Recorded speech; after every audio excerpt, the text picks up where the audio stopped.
Now, do you remember Pussy Riot? Because my friend Oxymoron is friends with people from Pussy Riot, and I must say I'm very interested in the Pussy Riot concept. So Pussy Riot sang a song, a punk rock song, without authorization in the Moscow Cathedral, and they were praying in the song. They were praying to that God should throw out Mr. Putin, a perfectly reasonable prayer.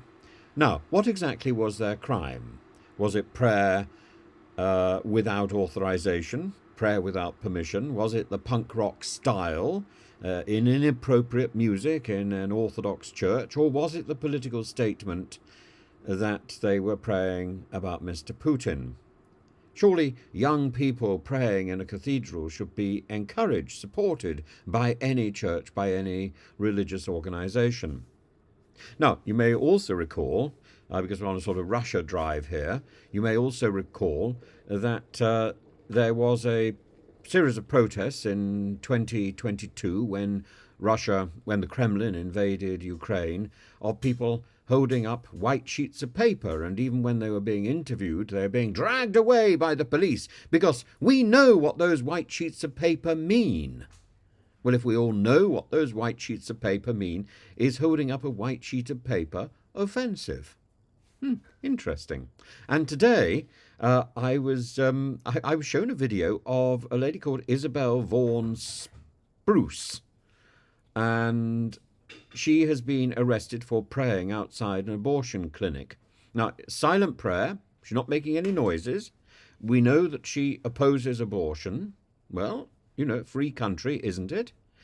And she was asked a series of questions by the police officer, a couple of police officers there to control her. And she was on her own.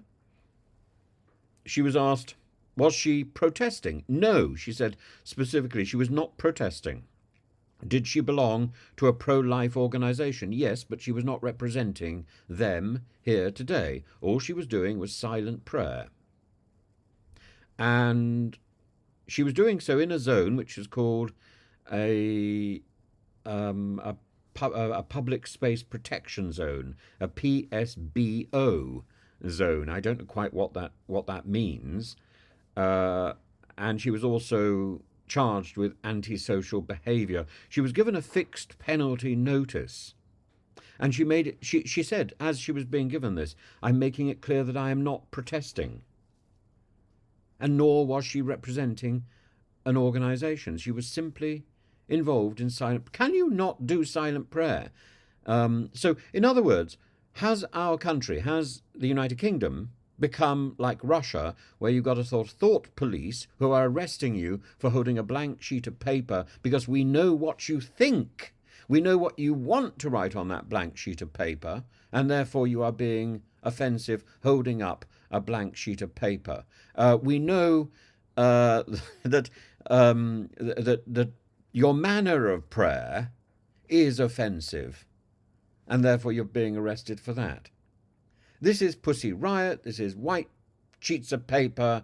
This is the whole thing rolled into one, and this is something about. This is the oppressive regime in which we live. We might as well be living on the streets of Moscow. I am staggered, utterly staggered. I'd love to know your opinion. And as from my point of view, it's got nothing to do with whether one is pro-life or whether one is about a woman's right to choose. It's about the freedom to be on a street, the freedom to be. And I don't understand why that is offensive. I can understand why a large crowd outside an abortion clinic might be intimidating and therefore might be discouraged, but I don't understand why in a residential area somebody cannot stand and pray or stand and be, because I don't believe her lips were moving. I don't believe she was saying anything. I'll do another video later on about the whole concept of prayer. St. Paul talks about praying. In fact, I'll do it now. St. Paul talks about praying unceasingly, which of course is impossible unless your prayer becomes part of your being, in which case you become an act of prayer in itself. And that's the principle of the silent prayer, the sort of Russian prayer, the Jesus prayer, that you time your prayer, your mantra, to your breathing and eventually to your heartbeat. So in the end, you don't need to be muttering these prayers at all. Your heartbeat, your breathing itself is a prayer, and so your very existence is a prayer. And if we look further across to Jewish prayer is very, very rarely a petition. Jewish prayer is a statement of fact, about the fact that God is responsible for each and every aspect of our lives. That is the fact, and it's a wonderful approach. So we simply stating facts, and so there are many types of prayer, and there is a tendency in parliamentary legal discourse to think about prayer being acts of worship. I've always been slightly offended by people talking about an act of worship, or the church is closed. Here you can come into the porch, and there can be a place for silent prayer here or whatever. Well, there are many events in a church which are not acts of worship. I don't think a funeral is an act of worship, for example, and so I think we've misunderstood the idea of prayer, and prayer, at its best, is just being.